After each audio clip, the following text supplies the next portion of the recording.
قومیں تب بنتی ہیں کہ آپ ذاتی پسند ناپسند سے بالا تر ہو کر، آپ ذاتی انات کو ایک طرف کر کے آپ اپنے شیخ رشید کے حلقے میں تو آپ پہنچ گئے. آپ چیف جسٹس تھے کہ شیخ رشید کے آپ اس کے الیکشن کے آپ اس کے ایک پولنگ ایجنٹ تھے یا آپ چیف جسٹس تھے؟ اس کے حلقے میں آپ کیا کرنے گئے تھے الیکشن سے 3 دن پہلے؟ یہ ہیں وہ تاریخی لمحے جس نے پاکستان کو آج تباہی کے دہانے پر لا کھڑا کیا. لیکن اس میں پریشان ہونے کی کوئی بات نہیں. اس میں یہ مشکل چیلنج ضرور ہے، اس میں کوئی دو رائے نہیں ہے کہ آج جو لا اینڈ آرڈر آج سے 4-5 سال پہلے کی صورتحال تھی، شہدارہ والوں مجھے کچھ کہنے کی ضرورت نہیں ہے، آپ کا دل گواہی دے گا. یہ تو نہیں کہ پولیس جو ہے وہ سب فرشتہ تھی اور امن و سکون ہر طرف تھا اور کوئی چوری چکاری نہیں ہوتی تھی. نہیں، واقعات جب تک قیامت نہیں آئے گی چوری کے بھی واقعات ہوں گے، دوسرے واقعات بھی ہوں گے. لیکن اصل بات یہ ہے کہ کیا حکمران جاگ رہے کہ نہیں جاگ رہے؟ کیا پولیس کا جو سپہ سالار ہے وہ جاگ رہا کہ نہیں جاگ رہا؟ کیا انتظامیہ اپنے جو فرائض ادا کر رہی؟ وہ زمانہ تھا نواز شریف کی قیادت میں جب اللہ تعالیٰ کے فضل و کرم سے ہر طرف بہتری ہو رہی تھی، اور پھر کوئی ایسی کسی دشمن کی نظر لگی کہ ہم پھر زوال پذیر ہوئے. لیکن میں آپ کو آج یہ بتانے آیا ہوں کہ آپ نے پریشان نہیں ہونا. چیلنجز ضرور ہیں مگر زندگی رہی اور اللہ تعالیٰ نے موقع دیا تو پاکستان ضرور ان مشکلات سے نکلے گا، پاکستان ضرور اپنی منزل کو پہنچے گا، پاکستان ضرور اس کا جھنڈا دنیا میں سب سے اوپر لہرائے گا. کہنا آسان ہے، کرنا مشکل ہے، لیکن انشاءاللہ اگر بجلی کے اندھیرے ختم ہوئے، اگر دہشت گردی اس ملک میں ختم ہوئی، اگر اس ملک کے اندر اور اس شہر میں چاروں طرف سڑکیں، اسکول، ہسپتال بنائے گئے اور مریضوں کو مفت علاج مہیا کیا گیا، دوائیاں مفت دی گئیں، تو پھر آپ یقین کر لیں کہ اللہ تعالیٰ کے فضل و کرم سے یہ مشکل کے وقت بھی گزر جائیں گے اور انشاءاللہ پاکستان ترقی کی منزل کی طرف رواں دواں ہوگا. یہ میرا آپ سے وعدہ ہے اور ہم نے اس کو مل کر ہم نے اس کو طے کرنا ہے. کل ہماری میٹنگ تھی نیشنل اسمبلی کی ان کیمرہ سیکیورٹی بریفنگ.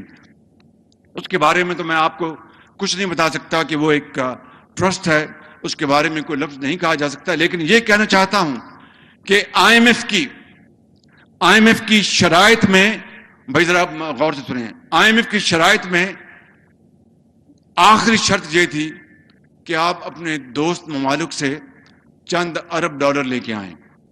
یہ ان کی شرط تھی. اور میں آپ کو آج حقائق بتانا چاہتا ہوں. چین نے آج سے کوئی 2-2.5 مہینے پہلے چین نے اندازہ لگا لیا کہ پاکستان کو اب مشکلات سے دوچار کیا جا رہا ہے اور ایسی کڑی شرائط پاکستان کے آگے رکھی گئی ہیں جس کو نپٹنا پاکستان کے لیے کوئی آسان کام نہیں. اور یاد رکھنا میری بات، میں قبر میں چلا جاؤں گا تب بھی آپ کو یہ بات اللہ تعالیٰ کے فضل و کرم سے 100% درست نظر آئے گی کہ چین پاکستان کا، جس طرح سعودی عرب، جس طرح UAE، جس طرح قطر پاکستان کے بہترین دوستوں میں شامل ہوتے ہیں، چین اسی طرح پاکستان کا بہترین مربی ہے. جب چین نے دیکھا کہ پاکستان کے لیے کانٹے بچھائے جا رہے اور مشکلات میں پاکستان گر رہا ہے، تو اس نے چین نے ہمیں $2 ارب تو انہوں نے جو ہمیں دیا ہوا تھا، ہمیں گورنمنٹ ٹو گورنمنٹ قرضہ، اس کو انہوں نے رول اوور کر دیا. اور اس کے علاوہ جو قرضے ہم نے ان کو واپس کیے تھے وہ انہوں نے $2 ارب انہوں نے ہمیں واپس کر دیے کہ یہ لے لیں، آپ اپنے پاس رکھیں تاکہ آپ اپنا کام چلائیں. یہ ہوتی ہے دوستی، یہ ہوتی ہے بھائی چارہ. اب آ جائیں اور آئی ایم ایف نے کہا کہ یہ تو کافی نہیں ہے، ہمیں آپ اوروں سے بھی پیسے لے کے دیں. اب بتائیے کیا پاکستان، آپ میں سے یہاں پر کئی لوگ بیٹھے ہیں، یہ بزرگ بیٹھے ہیں جنہوں نے ماشاءاللہ بڑی خوبصورت لمبی ٹوپی پہنی ہے، اور یہاں پر نوجوان بیٹھے ہیں، آپ میں سے کئی بڑے، آپ کے دادا، آپ کے نانا پردادا ہندوستان سے آئے ہوں گے. اپنا پاکستان بنتے وقت یا اس سے پہلے راستے میں کئیوں کے بچے شہید ہو گئے، کئی کو ماؤں کے آنچل پھٹے، کئی وہاں پر ہندوؤں سے سکھوں سے لڑے اور وہاں پر ان کی قبریں کھد گئیں. تب جا کر پاکستان مارج وجود میں آیا. کیا اس لیے کہ ہم قرضوں کی مے پیتے رہیں؟ اس لیے کہ ہم بیکاری بنے رہیں، اس لیے کہ ہم اپنے پاؤں پہ کھڑا نہ ہوں؟ نہیں نہیں، ان کی قبریں، ان کی روحیں قبروں میں تڑپ رہی ہیں اور آپ سے اور مجھ سے پکار کر سوال کر رہی ہیں کہ یہ وہ پاکستان نہیں ہے جس کے لیے ہم نے اپنے خونوں کا نذرانہ دیا تھا، یہ وہ پاکستان نہیں ہے جس کے لیے راستے میں میری بیٹی شہید ہو گئی تھی، یہ وہ پاکستان نہیں ہے جس کے لیے میری والدہ نے دم توڑا تھا امرتسر میں یا اٹاری میں یا کسی اور جگہ پر، یہ وہ پاکستان نہیں ہے۔ میں سمجھتا ہوں کہ یہی وہ پاکستان جس کا خواب اقبال نے اور حضرت قائد اعظم نے بتایا تھا، وہ پاکستان جس کے لیے لاکھوں لوگوں نے قربانیاں دی تھیں، ہنوز شرمندہ تعبیر ہے۔ اور یہ میں نے جو چین کی آپ کو مثال بتائی ہے، اب میں آپ کو آخری بات اس بارے میں بتانا چاہتا ہوں۔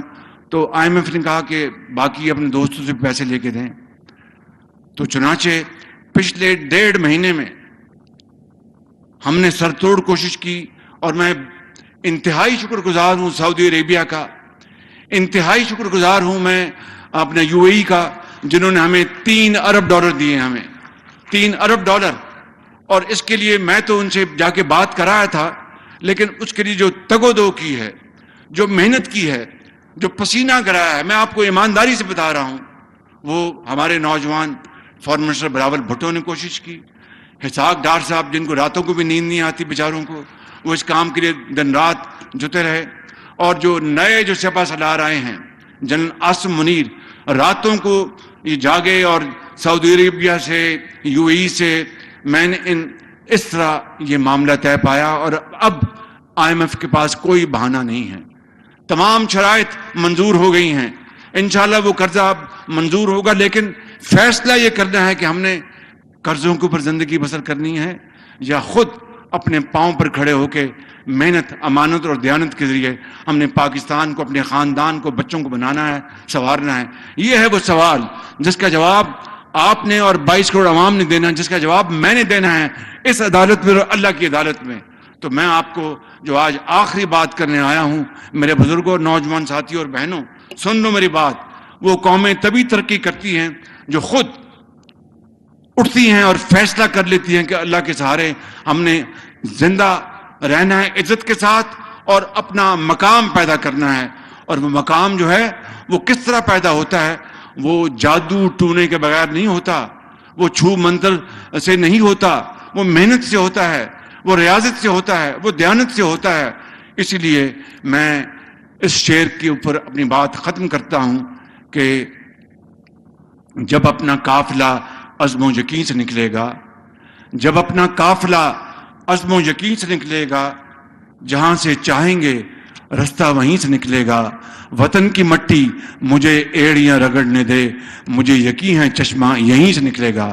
رانا صاحب نے کوٹ عبد المالک میں ہسپتال کی بات کی، تو میں چیف سیکرٹری صاحب کو گزارش کروں گا کہ وہ CM کو کہیں کہ اس کی فیزیبلٹی فوراً بنوائیں اور وہاں پر ہسپتال بنوائیں اور لوگوں کی دعائیں لیں۔ پاکستان پائندہ باد۔